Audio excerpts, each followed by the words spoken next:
ദേശവിരുദ്ധത മാത്രമല്ല, ഈ രാജ്യത്തെ ജനങ്ങളെ കൊല്ലുമെന്നും ഈ രാജ്യത്തെ മറ്റുള്ള രാജ്യങ്ങൾ കാർക്കിച്ചു തുപ്പുമെന്നും കാശ്മീരിനെ ഇന്ത്യയിൽ നിന്ന് വേർപെടുത്തുമെന്ന് പറയുന്ന ഗുരുതരമായിട്ടുള്ള സ്റ്റേറ്റ്മെന്റ്സ് അതിൽ പറയുന്നത്. മീഡിയ വണ്ണിൽ വന്ന ന്യൂസ് എന്ന് പറയുന്നത് മതസ്പർദ്ധ വളർത്തുന്നു, അല്ലെങ്കിൽ മതസ്പർദ്ധ വളർത്തുന്ന കമന്റിനെതിരേക്ക് നമ്മൾ ഇതെങ്ങനെ മതസ്പർദ്ധ വളർത്തുന്ന കമന്റ് മാത്രമാവുന്നു?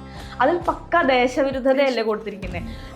മീഡിയ വൺ പോലൊരു പബ്ലിക് പ്ലാറ്റ്ഫോമിൽ അല്ലെങ്കിൽ ഇത്രയും ആളുകൾ കാണുന്ന ഒരു ചാനലിന് എങ്ങനെ ഇതിനെ ഒരു മതസ്പർദ്ധ വളർത്തുന്ന കമന്റ് എന്ന് കുറച്ച് കാണാൻ പറ്റുന്നത്? അവന്റെ ഫോണ് അവന്റെ റൂമിലുള്ള ഏതോ സംഖി ഫോൺ എടുത്തിട്ട് സംഖി ഇട്ട കമന്റാണ്, അവന്റെ ഫോൺ എടുത്തിട്ടിട്ട കമന്റ് ആണെന്ന് ഇപ്പോഴും അതിനെ ന്യായീകരിക്കുന്ന ഒരുപാട് പേര് നമ്മുടെ ചുറ്റിനുമുണ്ട്. പിന്നെയും ഇതേ രീതിയിൽ തന്നെ ഞാനിട്ട കമന്റ് ആണ്, എന്നെ നിങ്ങൾക്ക് എന്ത് ചെയ്യാൻ പറ്റും എന്ന് ചോദിച്ചാൽ അവൻ പിന്നെയും പലയിടങ്ങളിൽ ഞങ്ങളുടെ കമന്റുകൾക്കും ഞങ്ങളുടെ പോസ്റ്റുകൾക്കും ഒക്കെ അടിയിൽ വന്ന് ഈ സെയിം രീതിയിൽ കമന്റ് ചെയ്തിട്ടുണ്ട്. അതൊക്കെ ഞാൻ സ്ക്രീൻഷോട്ട് എടുത്ത് പോലീസിന് കൊടുത്തിട്ടുണ്ട്. എന്നെ ഇത് ഡയറക്റ്റ് കേസ് ഏറ്റെടുക്കാൻ അങ്ങനെ പറ്റില്ല. നമ്മളൊരു സ്റ്റേഷനിൽ കേസ് കൊടുത്ത് ആളെ കണ്ടുപിടിച്ച് ആളുടെ ഫോണിൽ നിന്നോ അല്ലെങ്കിൽ ആളുടെ മറ്റെന്തെങ്കിലും രീതിയിൽ അങ്ങനെ ആൾക്ക് അങ്ങനെ തീവ്രവാദ ബന്ധമുള്ളതായിട്ട് എന്തെങ്കിലും തരത്തിലുള്ള ഒരു കണക്ഷൻ ഉണ്ടെന്ന് തെളിവ് കിട്ടിയാൽ മാത്രമേ എന്നെ ഏറ്റെടുക്കാൻ പറ്റുള്ളൂ. അല്ലാതെ ഡയറക്റ്റ് ഒരു കമന്റിന്റെ പേരിൽ അവർക്ക് ഏറ്റെടുക്കാൻ പറ്റില്ല. അതെന്താ, ഇന്ത്യയിലെ ഹിന്ദുക്കളും ഇന്ത്യയിലെ മുസ്ലിംസും രണ്ടാണോ?